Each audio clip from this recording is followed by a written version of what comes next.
Hai Sobat Real Chess. International Master Iren Karisma Sukandar berhasil mengalahkan Grandmaster top dunia Hikaru Nakamura. Yap, ini partai yang banyak di request ya, karena baru aja Iren mengupload video melawan Hikaru Nakamura di Qatar Master. Sepertinya ini kalau lihat dari deskripsinya memang fun game ya. Mungkin ini di acara pembukaan atau di penutupan Iren mengalahkan Hikaru Nakamura dengan partai yang sangat ciamik. Bagaimana langkah-langkahnya saya akan coba bahas. Dan yap, sebelum itu like dulu, share, dan subscribe. Teman-teman pasti ada ilmu yang bisa kita ambil dari game ini. Kenapa Hikaru Nakamura bisa kalah ya? Nah, bermain dengan format catur kilat ya. Iren memulai dengan langkah E4, kemudian Hikaru menjawab dengan pembukaan karokan, dan kemudian D4, D5, kemudian variasi main lain. Udah ke petak C3. Hikaru memukul pion E4 dan kemudian gajah ke petak F5. Nah, selain variasi gajah F5 ini, hitam juga bisa memilih variasi kuda D7 atau variasi Tartakower, kuda ke petak F6. Ini variasi lainnya. Tapi yang paling banyak memang variasi gajah F5. Nah, pembukaan karokan ini, pemain top Indo aja menggunakan pembukaan ini, yaitu Grandmaster Susanto Megaranto dan Grandmaster Utut Adianto. Kemudian putih kuda G3, hitam gajah G6, Iren H4 untuk mengancam gajah di petak G6 dengan tujuan H5. Kemudian hitam H6, putih H5, gajah ke petak H7, dan putih kuda F3, hitam E6. Nah, kalau kita ngebahas sedikit ya teman-teman ya di game ini ya. Selain langkah kuda ke petak F3 ya. Selain kuda ke petak F3 dan dijawab dengan langkah E6, itu sebenarnya ada langkah lain ya, yaitu dengan jalan kuda ke petak D7 yang paling banyak dimainkan untuk mencegah kuda E5.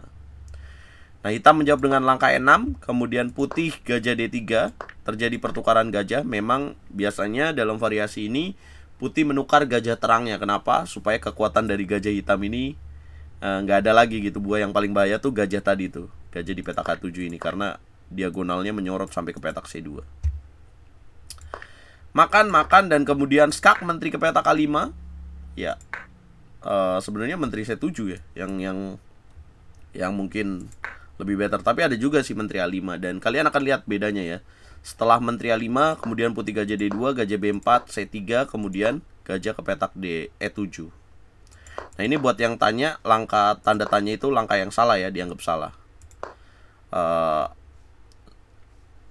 Oke lah, tapi ini main catur kilat ya. Jadi selain C3 sebenarnya ada kuda E4. Tapi di langkah berikutnya diulangin lagi. C4, gajah B4. Kocak juga nih, kuda E4. Jelas putih unggul ya langsung di sini. Kenapa putih unggul? Ya, kalau lihat kuda E4, apa tujuannya teman-teman? Kuda ke petak D6, dimana di sini sedang terjadi pertukaran gajah. Ya, Iren langsung tahu kalau petak D6 ini dengan perpindahan kuda E4 langsung membuat putih unggul. Hitam jawab dengan langkah kuda D7. Emang kalau aku baca teori ini ada sih kuda D7 kayak gini, karena aku juga waktu kecil mainnya pembukaan karokan. Tapi ini nggak enak lah buat hitam langsung. Coba kamu tebak apa langkah berikutnya yang akan dimainkan oleh Iren. Ya, Iren langsung kuda D6, kemudian raja E7. Nah, ini nggak boleh makan ya.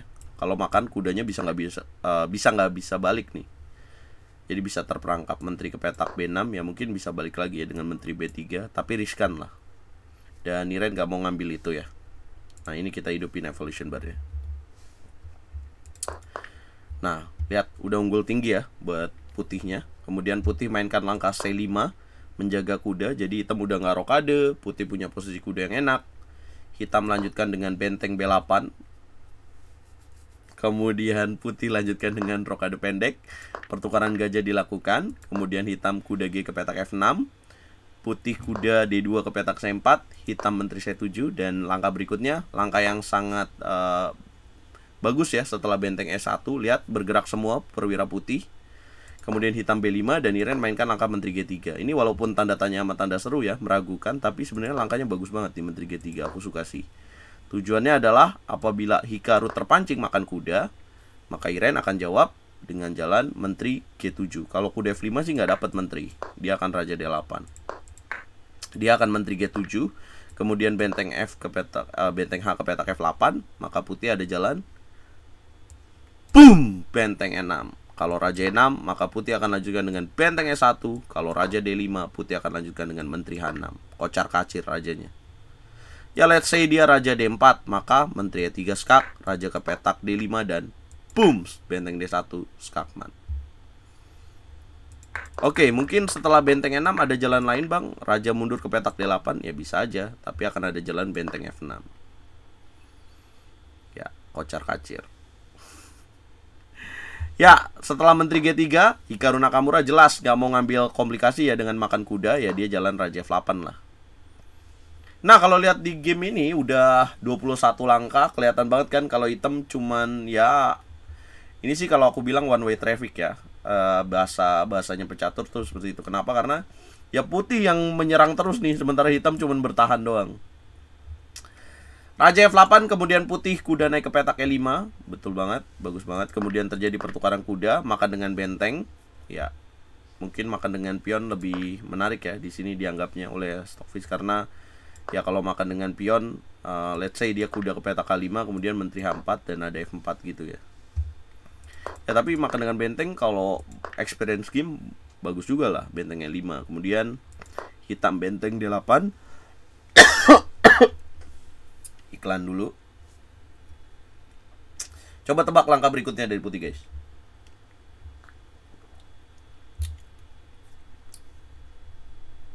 Putih mainkan langkah benteng F ke petak E1.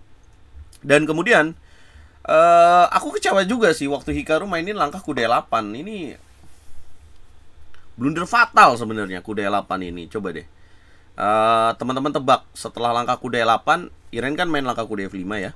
Sebenarnya oke lah, bagus juga. Tapi dia melewatkan taktikal yang sangat menarik yang sebenarnya bisa dimanfaatkan oleh putih. Kayaknya terlalu cepat waktu Iren pilih kuda F5.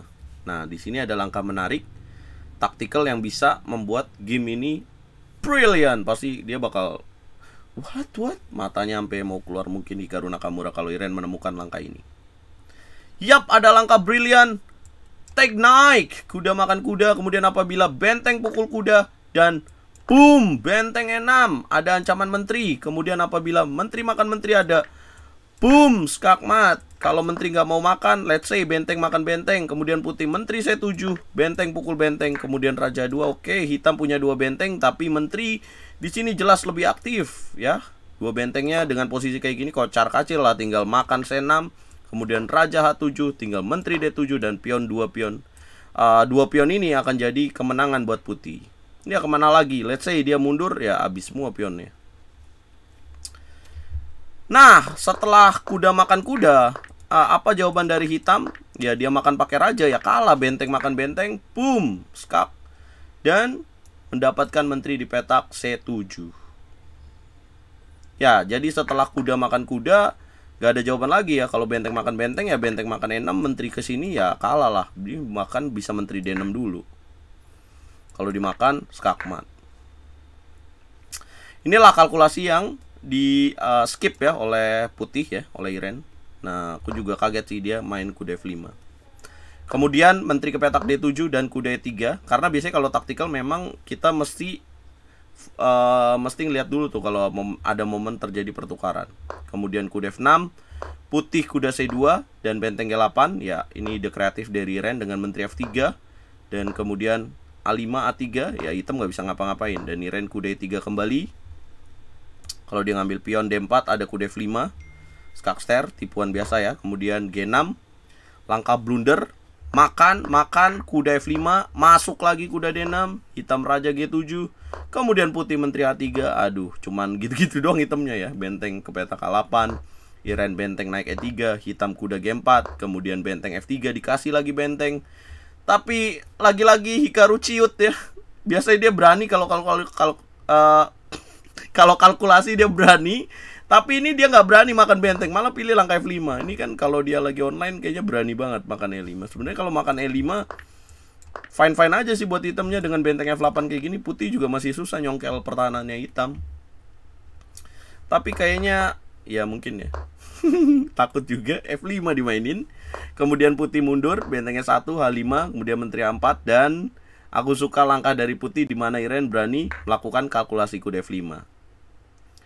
Nah, sebenarnya kalau menteri makan menteri ada langkah lain ya. Kalau misalkan menteri makan menteri di sini, ya putih masih bisa unggul juga dengan langkah D5 dobrakan di sini. Kalau makan F5 jatuh, kalau makan pakai pion C maka dapetin pion B5.